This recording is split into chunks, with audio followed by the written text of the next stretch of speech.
2024 সালের 5ই আগস্ট আমার কাছে মনে হয়েছে বাংলাদেশ ইসলামের জন্য প্রস্তুত এবং আল্লাহ তাআলা এটাকে কবুল করেছেন। এখন এই প্রেক্ষাপটটাকে চাষ করে যেন ফসলটা আমরা তুলে নিতে পারি। আসসালামু আলাইকুম ওয়া রাহমাতুল্লাহি ওয়া বারাকাতুহু। আমাদের শ্রদ্ধাভাজন হোস্ট, আমাদের প্রিয় মাতৃভূমি বাংলাদেশে গণ্ডি ছাড়িয়ে গোটা পৃথিবীর মানচিত্রেই শ্রদ্ধেয় ডক্টর মাওলানা মিজানুর রহমান আজহারি ভাইয়ের আজকের এই আমন্ত্রণে আমরা যারা এখানে এসেছেন, আমরা প্রথমে আল্লাহ শুকরিয়া আদায় করি আলহামদুলিল্লাহ, যেরকম একটা বরকতপূর্ণ আয়োজনে আমাদেরকে আল্লাহ তাআলা শামিল হওয়ার তৌফিক দিয়েছেন। আমি দুটো ছোট কথা বলতে চাই, 2 মিনিটের কম সময় শেষ করতে পারলে আমার জন্য ভালো হবে। আমি যারাদের সাথে আমরা আজকে মিলিত হতে সুযোগ পেয়েছি, এটি বাংলাদেশের জন্য অত্যন্ত গৌরবের এবং অত্যন্ত মর্যাদার যে এরকম একটা সময় আমাদেরকে আল্লাহ তাআলা দয়া করে দান করেছেন। এখানে প্রায় সকলেই বলা যায় আমরা দীর্ঘ একটা সময় ভিন্ন রকম একটা পরিবেশে আমাদেরকে জীবন পার করতে হয়েছে। বিশেষ করে আমাদের শ্রদ্ধেয় হোস্ট আজকে যিনি, তাকে তো আসলে আমাদের এই প্রিয় মাতৃভূমিতে আমরা তো রাখতেই পারলাম না।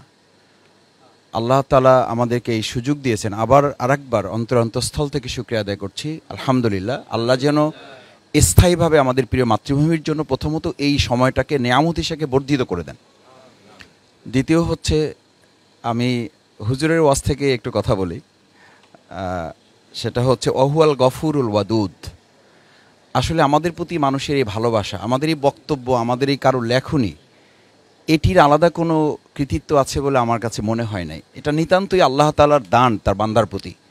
তিনি যখন তার কোনো বান্দাকে ভালোবাসেন, এই হাদিস আপনারাই বলেন, আপনাদের কাছ থেকে শুনেছি, আমিও মাদ্রাসায় যতটুকু পড়ার সুযোগ পেয়েছি, আল্লাহ তাআলা যখন কোনো বান্দাকে ভালোবাসেন তখন তিনি আরশে আজিমে এটাকে বলেন, এবং আরশে আজিমকে আসমানওয়ালাদেরকে বলেন এটা জমিনওয়ালাদের কাছে পৌঁছানোর জন্য। সুতরাং আমার যেন এটা মনে থাকে যে আল্লাহর দেয়া এই নেয়ামত আমি আল্লাহর দিনের জন্য যতটা ব্যবহার করব, আল্লাহ এটা তত বেশি সমৃদ্ধ করে দেবেন। লা ইন শাকারতুম লা আযীদান্নাকুম। সেটা যদি মনে থাকে তাহলে আমার মধ্যে কোনো ধরনের দ্বিতীয় চিন্তা, ভিন্ন চিন্তা অথবা দিনের বাইরে গিয়ে আলাদা কোনো চিন্তা আমার মধ্যে স্থান পাওয়ার কোনো সুযোগ থাকবে না। শেষ কথা হচ্ছে, আমরা যারা আজকে এখানে একত্রিত হয়েছি, বাংলাদেশে ইসলামের দুটো কমপ্লিসিটি আছে। একটা কমপ্লিসিটি হচ্ছে ইসলাম যারা জানেন তারা, আমরা যারা প্রচার করি, আমরা ইসলামকে অ্যাড্রেস করার ক্ষেত্রে সাধারণ মানুষ যারা, তাদের মধ্যে অনেক ধরনের কমপ্লিসিটি আছে, যাদের কাছে পাবলিকলি ইসলাম অ্যাড্রেস করার জন্য আমাদের আরও বেশি গবেষণার সুযোগ আছে। এবং সেটা শ্রদ্ধেয় ডক্টর মাওলানা মিজানুর রহমান আজহারি ভাই, আমার বোধহয় তিনি আমাদের এখন শিক্ষক হিসেবে ভূমিকা পালন করছেন এবং আমাদের শেখারও সুযোগ আছে, আমরা শেখার চেষ্টা করছি। আমার 95 বছর বয়সের মা বাড়িতে আছেন, খুব ভালো কথা বুঝতে পারেন না, এই ইউটিউব ওপেন করলেই বলেন যে আমার ওই ছেলে একটা আছে না, আজহারি ছেলের ওয়াজটা একটু দাও। ওরটা আমি ভালো বুঝি, আন্দোলনের উনি শপথের জনশক্তি এখনও, তো বলে যে আমার ওই ছেলেটার ওয়াজটা আমি ভালো বুঝি। তো এই যে ভালো বুঝেন, তার মানে উনি খুব শিক্ষিত না, 5 পাস করা একজন মা আমার।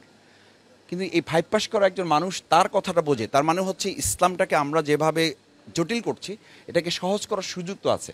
এবং আল্লাহ সুবহানাহু ওয়া তাআলা তো সেভাবেই বলেছেন যে ইসলামকে আমি তোমাদের সহজ করেছি, হাদিসেও একই কথা বলা আছে।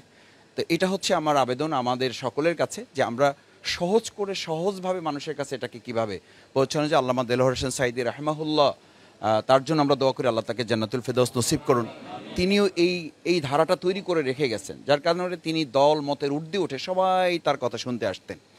লাস্ট কথা হচ্ছে যে বাংলাদেশের এখনকার পার্সপেক্টিভটা আসলে হচ্ছে জেনারেশন টু জেনারেশন যে চেঞ্জ হচ্ছে, যেটা হুজুরের আমি শেষ কথায় এসে শুনতে পাচ্ছিলাম, জেনারেশনকে কভার করার জন্য আমাদের ইসলামাইজেশনটাকে মডার্ন টেকনোলজির সাথে যদি অ্যাডজাস্ট করার ক্ষেত্রে আমরা ইসলামকে আবার পিছনে ফেলে রাখি। আমি কোথাও দেখি যে মাদ্রাসায় ব্যানার টানানো আছে, আমি আজকেও প্রেস ক্লাবে একটু আগে কথা বলে এসেছি যে ইসলাম ও আধুনিকতার সমন্বয়। এই ল্যাঙ্গুয়েজগুলোর সাথে আমরা কেন পরিচিত হচ্ছি? আসলে আমাদের বরং অ্যাড্রেস করতে হবে ইসলামই তো শুধু আধুনিক না, আল্ট্রা মডার্ন, এবং এটার আধুনিকতার ধারে কাছেও এখন এদেশের গোটা পৃথিবীর আধুনিকতা মানে ওই দরজায় পাই রাখতে পারে নাই। তা আমরা এটা কেন বলছি? অথচ এইটাই কিন্তু মাদ্রাসায় আমরা শিখে আসছি, আমাদেরকে শেখানো হয়েছে। এখন ভালো ভালো মাদ্রাসা যারা তৈরি করছে যে আমরা বিজ্ঞান এবং ইসলাম শিখাচ্ছি, এটাও কিন্তু বলা হচ্ছে, অথচ ইসলাম হচ্ছে সবচেয়ে বড় বিজ্ঞান। তো সেই জায়গাটা আমরা যদি অ্যাড্রেস করতে পারি এই জেনারেশনের কাছে, 2024 সালের 5ই আগস্ট আমার কাছে মনে হয়েছে বাংলাদেশ ইসলামের জন্য প্রস্তুত এবং আল্লাহ তাআলা এটাকে কবুল করেছেন।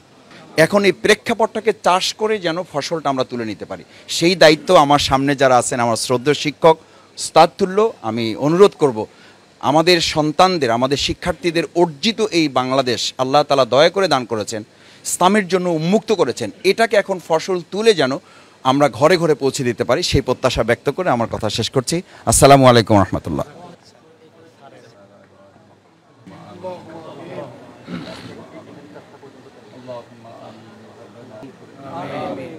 আল্লাহ আয়োজন কবুল করেন।